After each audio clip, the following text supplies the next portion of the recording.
What is up, guys? Welcome back to the channel and welcome to today's prediction video. For this one, we will be looking at some action taking place in the UEFA Champions League this week.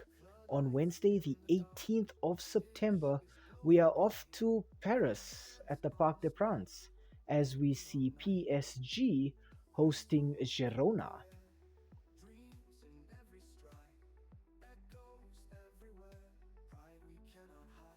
We start off our team analysis with the home side here. Now, the last few fixtures for Paris Saint-Germain have ended in 4 wins. It's a clean sweep for the team from Paris. Their last match was a 3-1 win over Brest in the Ligue A. In these opening fixtures, PSG have scored 16 goals and conceded 3. So right now, Luis Enrique's team is firing on all cylinders up front. The first player I'd like to talk about has got to be a young winger Bradley Barcola. In 4 appearances, the young attacker has scored 4 goals. He's quick, he's energetic, he's exciting, he loves to dribble, he loves to take shots. Bradley Barcola loves to score goals.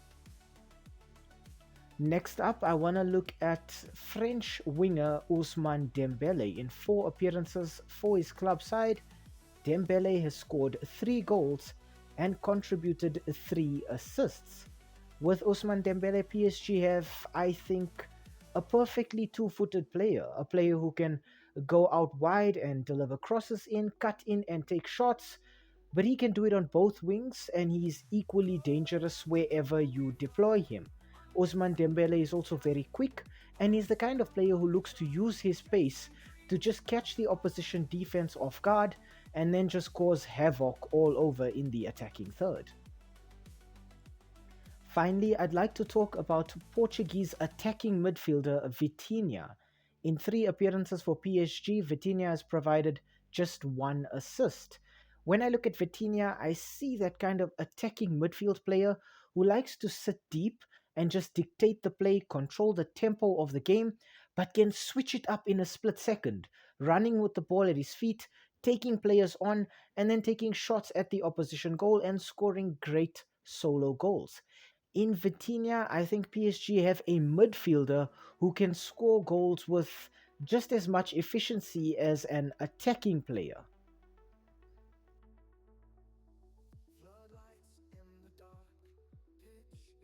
Next up, we look at the away side, Spanish team Girona. The last few fixtures for Girona have ended in 2 wins, 1 draw, and 2 losses. Their last match was a 4-1 loss at home against Barcelona in the Spanish La Liga. In these opening fixtures, Girona have scored 8 goals, but they've also conceded 8 goals. So they can score, but they're also conceding heavily against certain teams. The first player I'd like to talk about for Girona has got to be Christian Stuani. In 3 appearances for his club side, Stuani has scored 2 goals.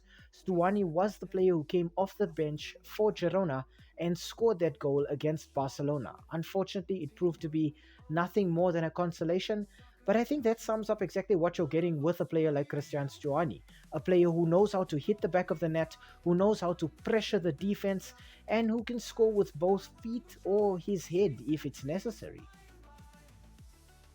Next up, I'd like to talk about winger Porto.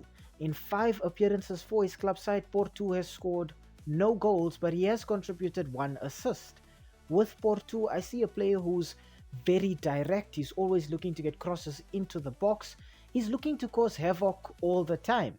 Porto is also the kind of player who enjoys getting under the opposition player's skin. He loves to rattle them, get them angry and upset, causing them to lose their calm and their coolness in the moment, and then probably just get sent off. Porto is the kind of player who I think for Girona can be a game changer.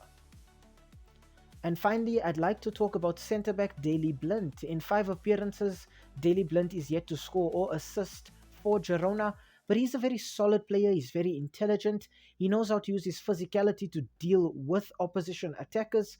And I think in Daley Blind, Girona also have a player who can dictate the tempo of the game from a deeper position. He's the kind of player who can play as a playmaker, but from a centre back position instead of playing in the midfield.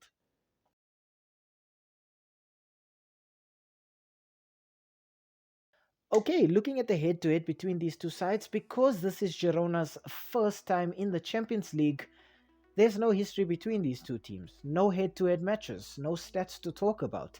This is completely uncharted territory for everybody right now. Girona are feeling super excited about their first time in the Champions League, while PSG have been a team that has been in the competition time and time again, but have yet to reach the pinnacle of European football, being beaten in the finals a few seasons ago. When we look at our injuries with both these teams, for PSG, they're still missing Lucas Hernandez, who plays as a left back or as a centre back, and Presnel Kimbembe as well, who plays in the heart of their defense. Up front, they're still missing Goncalo Ramos as well, who plays as a centre forward. But despite all of these players missing, PSG still have more than enough players to go out there and get the job done. I'm expecting to see them play out in a 4-3-3 attacking formation, using players like Dembele and Barcola to just stretch the opposition out wide, while we could possibly see Kolo Muani playing as a centre forward. In their midfield, I'm expecting to see Fabian Ruiz and Vitinha running things the way they usually do. So I'm expecting to see PSG have majority of the possession and trying to control the game as much as they can. For Girona, they're still a full-strength team. No injuries, no suspensions, everybody available. From what I could hear in that match against Barcelona, apparently Christian Stuani made a bet with his coach that if they qualified for the Champions League, he would play in the team's opener. So I'm expecting to see Stuani in that starting 11. Girona have a habit of modifying their formation to compensate and to overcome any difficulties that they come up against. Against other teams, they did play in a 4-3-3 when they were expecting to control the game and be the more dominant side. But when they played against Atletico Madrid and Barcelona, they kind of played a more defensive formation. As a result, I think Girona will continue on with that mentality, even though it hasn't really worked for them. And I think we're going to see Girona line up in a 4-2-3-1 formation. This will allow them to just flood the midfield and perhaps nullify PSG's attempt at controlling the game centrally. When we look at PSG, we see a team that is fluid, flexible, mobile, quality all around, players who can score goals even in the heart of their defense. When we look at Girona, we see a team that works hard, where the needs of the many outweigh the needs of the few. Everybody understands their role in the system, and they understand that victory can only be achieved if they stick to the game plan. Unfortunately, Girona did prove against Barcelona that they can be pressed high up the pitch and forced into making errors in the heart of their defense. And PSG will be the kind of team who will set those players up like Dembele and Barcola high up the pitch to just apply pressure on those defenders all the time. I think when we look at PSG as well, they just have too many players who can change a game. When we look at Girona, it's down to everybody performing their role to the best of their ability. I think also Girona, knowing that they don't have a player like Dovbek anymore, but they do have Abel Ruiz on the bench, means they do still have an alternative player to Christian Stuani up front in that number 9 position. I think Girona are going to struggle to get anything in this match, despite the fact that this is a team that works hard, knows how to craft and how to strangle out results. PSG have been perfect. Conceding just 3 goals in 4 matches means they may have kept just 1 clean sheet, but the amount of goals this team is churning out is just staggering right now. I think when we look at these two teams as well, knowing that this is Girona's first time out in the Champions League, and for their first match they have to travel to Paris to deal with a team that is one of the stalwarts in the Champions League these days in PSG, means I think they come up a little bit short here. I think PSG do have the advantage here, playing at home, scoring all of these goals, conceding so few. And then when you look at Girona, against Atletico Madrid, they conceded 3, and against Barcelona, they conceded 4. So when Girona have to play against teams who have more than just a single plan and have more than enough players who can change the game on their own, they do struggle. And I think that trend is going to continue in this one. I think PSG will just have enough quality, enough determination, and enough pedigree to see this one out. From me, my final score prediction here is actually going to be PSG 4, Girona 0. I think Girona will try to score goals here, but I think it will be very difficult. PSG have so many players defensively as well, and that fantastic goalkeeper in Gianluigi Donnarumma, that I think they'll be able to shut this Girona team out and at the same time hit them constantly, either by controlling the game or just whacking them at pace on the counter.